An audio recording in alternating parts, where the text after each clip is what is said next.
Tirumala class లో December prelims mains కొత్త class start అవుతుంది. ఈ నెంబర్ కి కాల్ చేసి రిజిస్టర్ అవ్వండి. లిమిటెడ్ సీట్సే ఉన్నాయి. క్రిస్మస్ పండుగను నిర్వహించుకోవడానికి విచ్చేసి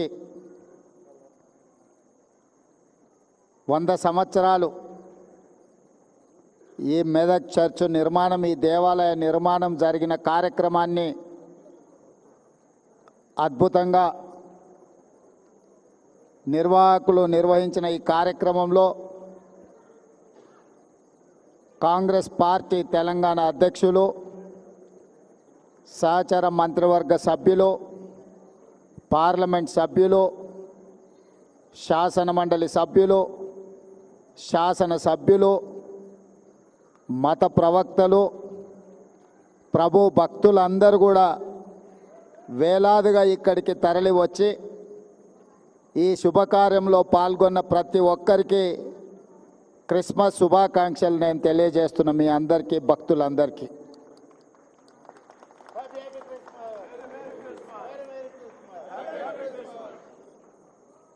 ఈరోజు 2 శుభకార్యాలు ఇక్కడ మనం నిర్వహించుకుంటున్నాం. ఒకటి, 100 సంవత్సరాల క్రితం ఆనాడు వచ్చిన కరువు కాటకాలను నిర్మూలించడానికి ప్రజలు ఆకలితో అలమటిస్తున్నప్పుడు పనికి ఆహార పథకం ఆనాడు ప్రభు మందిర నిర్మాణంలో భాగస్వాములైన ప్రజలందరికీ భోజనం పెట్టాలని ఒక గొప్ప ఆలోచన, వారికి పని కల్పించాలన్న ఆలోచనతో ఈ గొప్ప దేవాలయాన్ని నిర్మించడం జరిగింది. ఈ గొప్ప దేవాలయం దేశంలోనే ప్రముఖ, అదేవిధంగా 100 సంవత్సరాలు పూర్తి చేసుకొని ఒక గొప్ప దేవాలయంగా ఈరోజు పరిడవిల్లుతున్నది.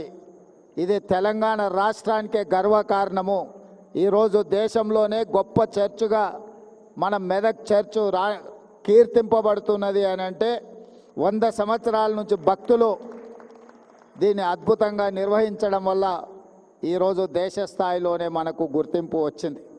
అలాంటి 100 సంవత్సరాలు పూర్తి చేసుకున్న దేవాలయాన్ని భవిష్యత్తులో ఇంకా అద్భుతంగా నిర్వహించడానికి, అద్భుతంగా తీర్చిదిద్దడానికి ప్రభుత్వం దగ్గరికి స్థానిక శాసనసభ్యులు మైనంపల్లి రోహిత్, అదేవిధంగా మిత్రులు మైనంపల్లి హనుమంతరావు గారు నా దృష్టికి తీసుకొస్తే తప్పకుండా ఈ దేవాలయానికి సంబంధించిన ఎన్ని అవసరమైతే అన్ని నిధులను విడుదల చేయాలని మంత్రివర్గ సహచరుల అండతో, వారందరి సహకారంతో ఈరోజు నిధులను విడుదల చేయడం జరిగింది. ఈ చర్చికి నాకు గొప్ప సంబంధము, అనుబంధం ఉన్నది. నేను పిసిసి అధ్యక్షుడిగా ఉన్నప్పుడు ఇక్కడికి పర్యటన చేసి ఇక్కడ దర్శించుకొని ఆనాడు నేను స్పష్టంగా చెప్పెళ్ళిన భక్తులకు, మళ్ళీ వచ్చే సంవత్సరం ముఖ్యమంత్రి హోదాలో ఈ చర్చకు తప్పకుండా వస్తాను,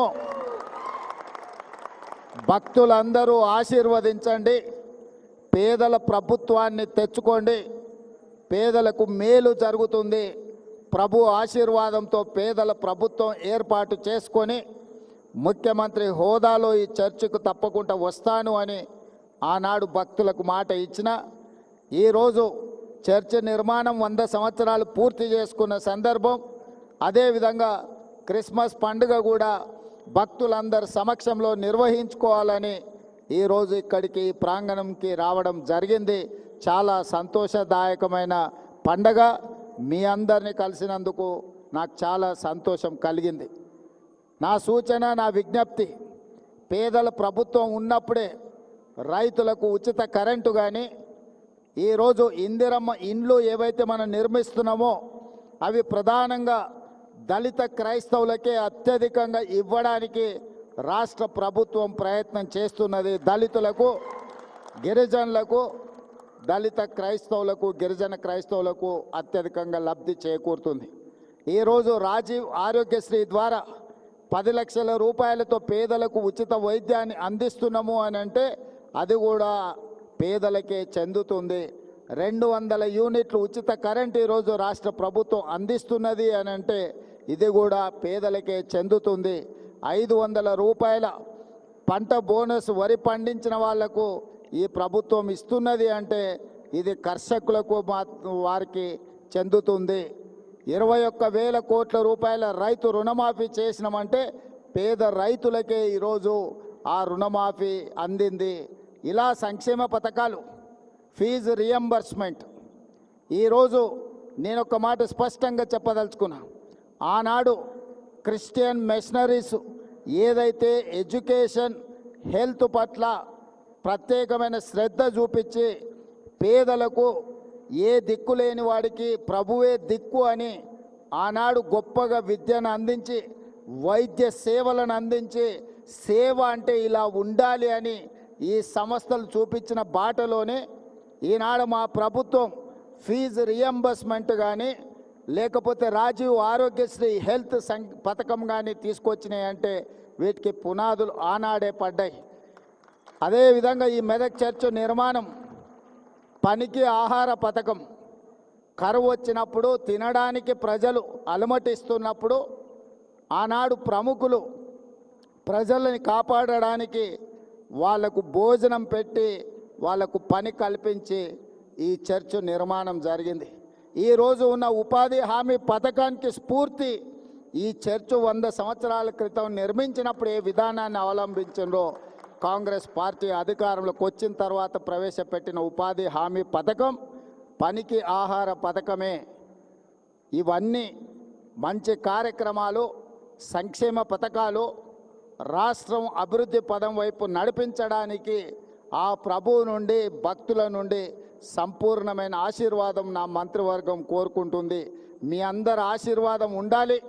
ఈ ప్రభుత్వం 10 కాలాల పాటు వర్ధిల్లాలి. పేదల సంక్షేమ పథకాలు ఇచ్చిన మాట ప్రకారం అమలు చేస్తూ మన రాష్ట్రాన్ని అభివృద్ధి పదం వైపు నడిపించడానికి మీ అందరి సహకారం ఉండాలి. మెదక్ జిల్లా అభివృద్ధి విషయంలో, ఈ ప్రాంత అభివృద్ధి విషయంలో ప్రభుత్వం చిత్తశుద్ధితో ముందుకు వెళ్తుంది.